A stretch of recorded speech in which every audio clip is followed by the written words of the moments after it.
This is Amy on the Align podcast, where strategy meets innovation. And we are here today with Nathan. Nathan, how are you? And tell us where you're at and how long you've been in the industry. Yes.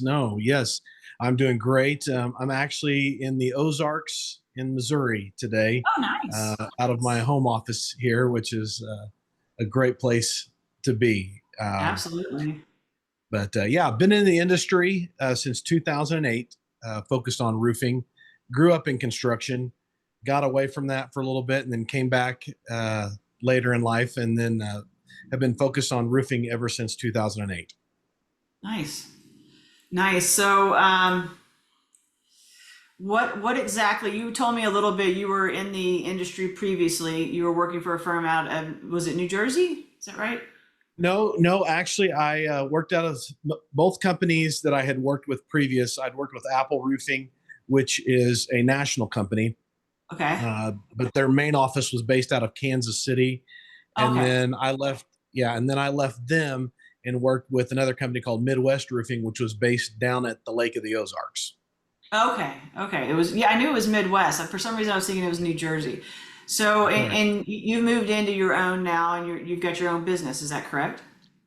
I'm partnered up, yes, Roth Exteriors.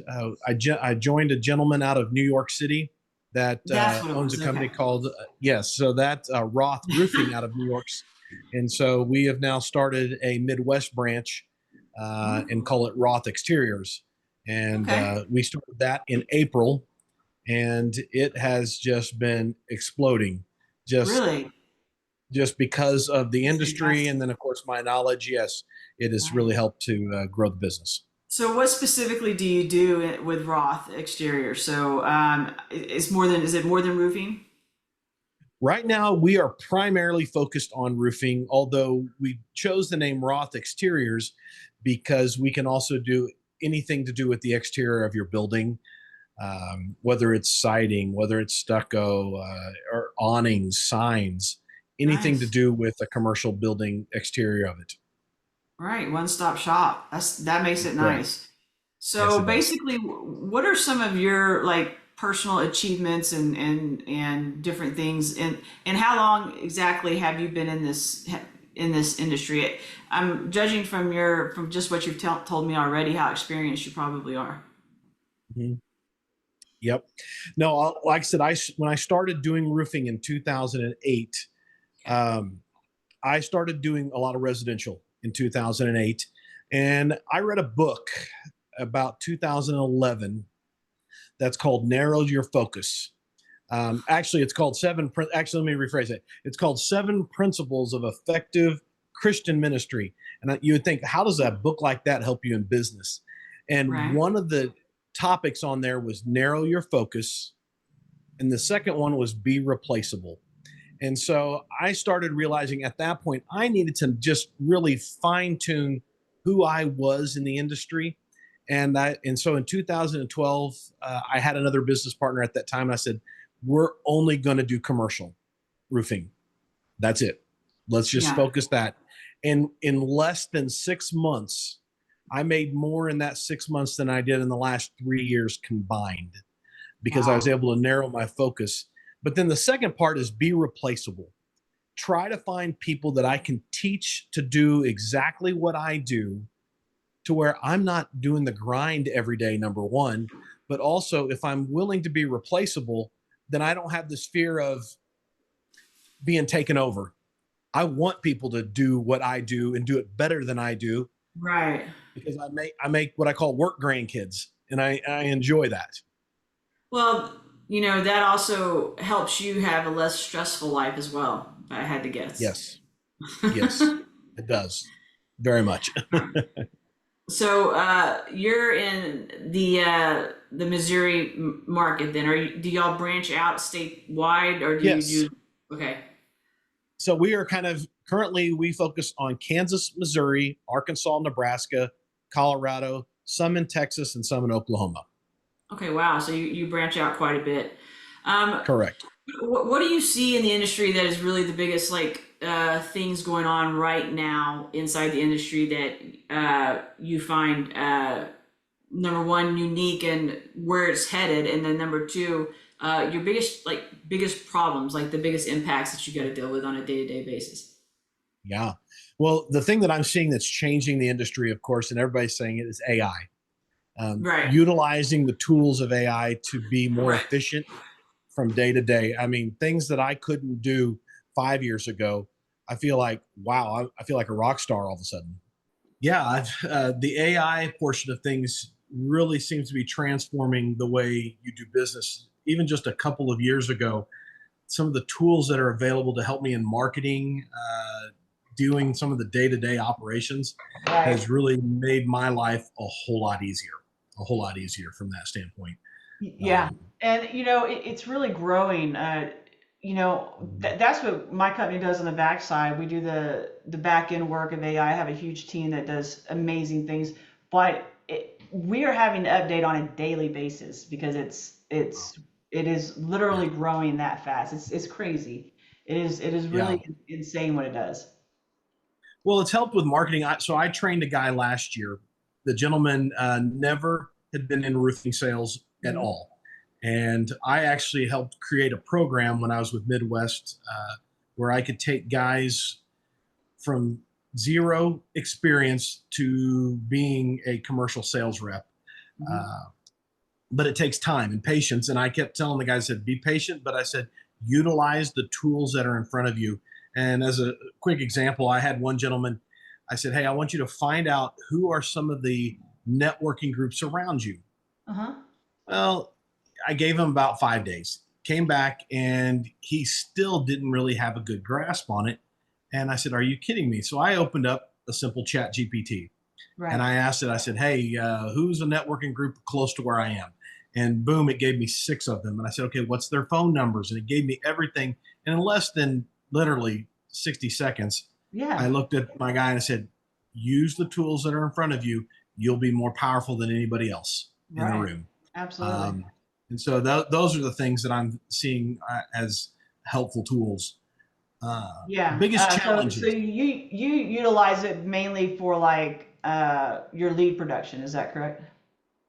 Not always. No, I utilize it a lot of times in what a lot of people do in forming better emails, making Yeah. sure I'm targeting right areas. Right. Uh, when I get a report, I do a lot of insurance work, and when Yeah. you get some of those 20, 30 page reports, I can sit down and say, hey, go through this and give me the The top five highlights. things that are Yeah. this, and then next thing you know, you look like you are the superstar Right. because you've utilized the tools rather than have to sit and spend 2 days to go through it. So, Yeah, it helps a lot. The time availability that it creates is enormous. So, with that being said, where do you think that the market, the roofing industry, the construction industry, for that matter, in general, is going over the next couple of years, from where it has been, with the blue collar vibe? I don't think it's going away. However, I do think the dynamic is going to change. So, where do you think yes. it's kind of heading? Well, the side that I am seeing on, of course, I do a lot of insurance work, a Right. lot of insurance work. I'm seeing a huge shift in the commercial realm as far as becoming an expert rather than just winging it. Right. You need to know your craft. There's Mhm. so many roofers. I mean, you go up on the phone book or you go in the Google it, and you will see thousands of Right. roofing companies that pop up every year. And the ones that are lasting, they have processes and systems in place Yeah. because it helps you to manage the mass chaos of construction. Right. And then a lot of people forget the whole customer service aspect. I think that's becoming a lost art with a lot of clients today uh, The social because barrier, yeah. yes, everybody's buried in their phone or buried in something else, and you've got to learn how to work around that Right. and reach them in a way that says, "Wow, that's different. That's unique." Right. Yeah. I don't know what happened, yeah, since COVID, but everybody kind of lost their social dispositions, I guess. I don't know what happened, but they really did. So you say you deal with insurance a lot. So do you do like a lot of re-roofs, repairs commercially? What Yes. exactly are you focused on? I would say about 90% of what I do are re-roofs and replacements. Oh wow, that's a lot. Yes. Yeah, I don't do a lot of new construction just because of the profit margins and the Competitive. mass scale of things. Yeah. So, yes, it's a very competitive market. I can step into a market where there are very few people. That's why I focused on commercial Well, you in found your 2000, started focus. focusing in 2012. Yes. And once I found that focus, once again, it's learning to become maybe not the smartest person in the room, but becoming knowledgeable enough to where I can have a great discussion with business owners, CEOs, presidents of companies to make them feel comfortable with their decision to go with us to fix their biggest asset. Well, it seems like what you offer is something that the roofing industry, in my experience, we did a lot of re-roofs back when I was working in Texas, in Houston, and a lot of people, that's the last thing they want to do. Property Correct. owners, property managers, the last thing they want to deal with is a roof. The second worst thing they want to deal with or the first maybe, is an insurance company. Like that is the last thing Yes. they want to deal with in their grand scheme of things. They don't want the mess. So Correct. you're offering the ability to go in there and do it all and solve that problem for them and get their job fixed.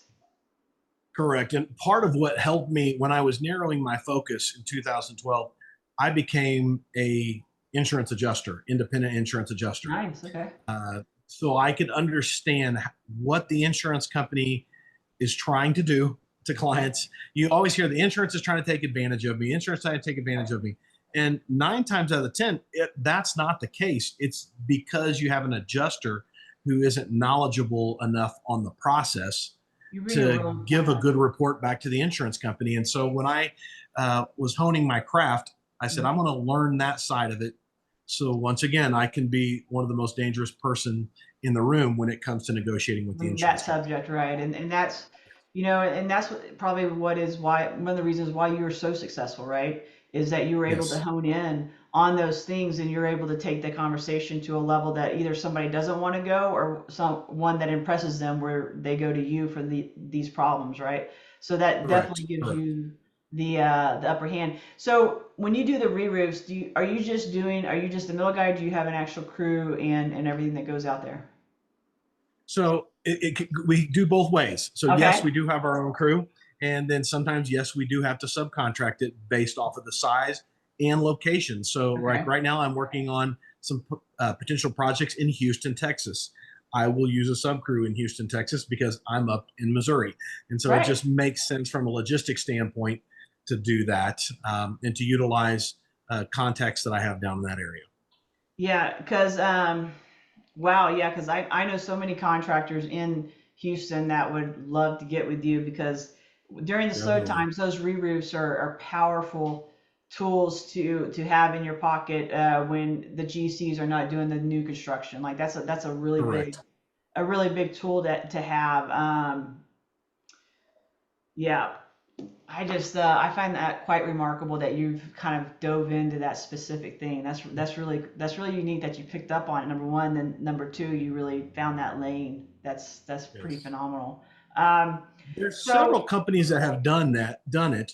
yeah, But a lot of companies, they want to focus on residential and commercial. right, There are very few commercial only that focus on insurance work. right, Um, but your profit margins are ridiculous. yeah. I see anywhere between a 30 and 40% profit margin on every job that I am a Right, and part the of, contractors which these makes days are sense. they're dealing with these tiny little profit margins compared to, Correct. 8 years ago or even 10 years ago, they were 40, Yes. 50% profit margins. Now they're squeezing them down to like 10%. And it's just, Correct.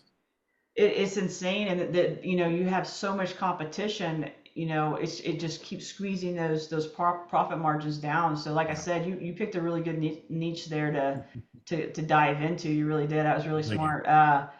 That's awesome. I find that very creative. Um, I guess so. So who do you have your own crew? So in your day-to-day operations, do you have any hiccups in that area that bother you or that you feel could be improved? My biggest hiccup is probably like what most people's hiccup is marketing.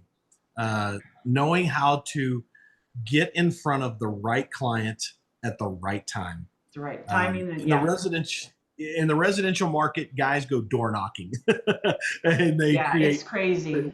Yeah. You can't do that in commercial because you knock on a building and you find out the building's in Missouri, but the owner lives in Oh yeah, they're California. everywhere. And so, Yeah. yeah, Yeah, because you have people so, that own huge properties in like Texas area and they'd be out of New Jersey, Florida. correct. It's all over the place. Well, one of the clients I'm working with in Houston, the reason I'm working with the client in Houston is because my business partner, who is in New York City, has a contact with a gentleman in New York who owns the buildings. It's 37, I think, or 38 apartment complexes in Yeah. Houston. Had I just gone up there and tried to market them, uh, probably wouldn't have happened very Right. well. And so there's a lot of phone time that you Yeah. have to get on and make phone calls, and then you're doing a lot of research. One of my biggest things when I would train sales reps is you have to become an expert at doing research Yeah. in order to get in front of the right people that can let you do an inspection. We focus on doing inspections on every project that we do. Right. It's unique. We do a digital analysis, so I create a quick 2-minute video. Mhm. And when I show that to a client like our Houston project, I showed that to him up in New York. He was just like flabbergasted. He was just like, "Are you kidding me? I can actually see Yeah. my whole property." I did a quick drone Yeah. Yeah. flyover and then Yeah. did a close-up inspection. He was just so impressed. And next thing you know, he's like, "Okay, when can you get started?" So Right. Exactly. Yeah. it's always neat to be able to do that. Yeah, those are the easy ones, the ones we like, right? That make, Yes. everybody's life Yeah. easier. But so as far as like your suppliers and your manufacturers, who do you like to utilize most, and who do you have like the best? Is it JF, Firestone, ABC Italian is Insulated? probably one of my best supplier house, Right. but they deal a lot with GAF and Mulehide Yeah. are two that I deal with consistently Yeah. because of their warranties and Yeah. and Yeah, they have the products that they have best. available. And ABC suppliers, they really their reps, their sales reps really zone in, and Yes, they're all about the client service, the partnership correct. of and it's a really good relationship. But one of the things that we do here is, like you said, marketing lead gen. We actually go in with companies and we solve all kinds of problems, like whatever problems they have. I have a team of specialists, AI, which what we try to focus on is like HI and AI. So we take human Mm, intelligence with AI intelligence and we combine them together and we come up with those solutions, right? That's where our niche is. awesome. So it's basically like having a sales team, a sales force working for you Hmm. Yes. with one point of contact and a system that just automates everything for you. And it's so much nicer. But a lot of people don't even know that that's possible now. Like they don't know how Hmm. far the back end of this stuff has come, and that's where Correct. I'm trying to get that out there. But also, I've been in this so long, the camaraderie of this industry is what I like to talk about and produce, and help people and partner with people to make their businesses grow and be better. So, but anyhow, yeah, that's fantastic. And if you had to, one of the questions I always like to ask on the podcast is if you had to talk or speak to somebody that was just starting out and was interested in this industry, what would be some of the things that you would want to discuss with them or that you would recommend to them? Any advice? First one is be ready to do research Right. and don't be afraid of it. Um, when I interviewed last year, I interviewed and hired 8 gentlemen to go through a training program that I created. Mm-hmm. Out of that 8, 4 stayed, which I thought was really good. Yeah. Um, That's and 50%. they Yeah. stayed on with, they were at the last company I was with at Midwest and did uh, very well at what they did. And the one thing that I also told them on top of that, be willing to do research, is be persistent. Be persistent and go after it. Nice. If they can be persistent and not just treat it like a job, Mm-hmm. then they're going to have more fun. Um, I tell guys, when you first start off, you're going to work your butt off. But if you, within the next couple of years, are still working 60 plus hours a week, you're doing something wrong because you've not learned how to utilize the research and the contacts that you have to be successful. Right. And that's a big part of it. And I think that's one of the things that you have found that you've created in your lane that makes you kind of an expert on what you do and why you're so Mhm. successful with it. Yes. Is there, as far as the industry goes, and what is your biggest pain point? You marketing leads, keeping that workflow going, we know. Are there any other pain points that you find in the industry that are difficult, like finding good contractors to do those to expand? Because you're wanting to grow, right, and expand. So is that an issue Yes. for you? Not finding good contractors. I think finding good sales reps is probably the next biggest difficult thing. Yeah. Um, Everybody wants to make big money real quick, but Yep. no one wants to put the time in to be Yep. successful, to build a career. Right. Um, and that's, I took one gentleman that was a trash truck driver and created a commercial sales rep out of him.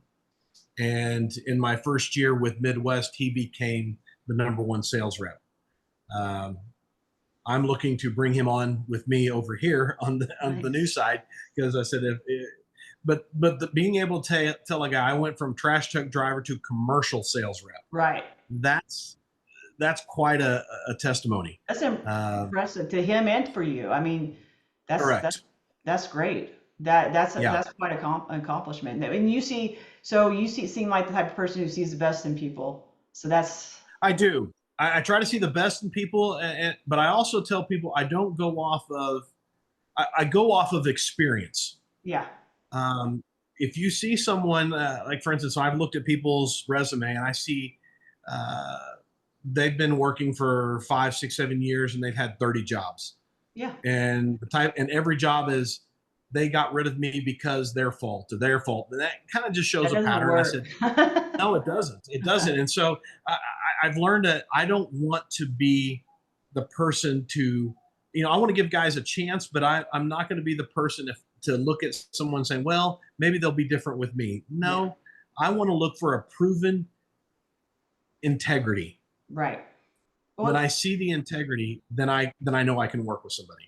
right. And that's, I think you and me growing up, that was, important. That's how we connected with people, was your Yes. integrity and how you dealt with people. And that was something that was always so important and was essential to relationships in general, I think. All So right. everybody, we've had Nathan on today and he has been fantastic. He has given us so much insight and, he's found a lane that really works for him and his company that I think is really crucial and really important for everybody to learn from and to see how that functions. And that's just incredible. And I couldn't be happier to have him on as a guest. He's been great.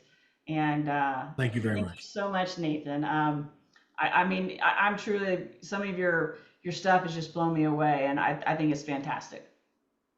Thank you very much. It's a pleasure to be on here. Thank you for having me. Absolutely, no problem at all. And I hope you come back as a guest, and we can I've been open, and we'll come back in a couple of months anytime. and see what we can accomplish. Right? Anytime. All right, sounds great. Thank you so much.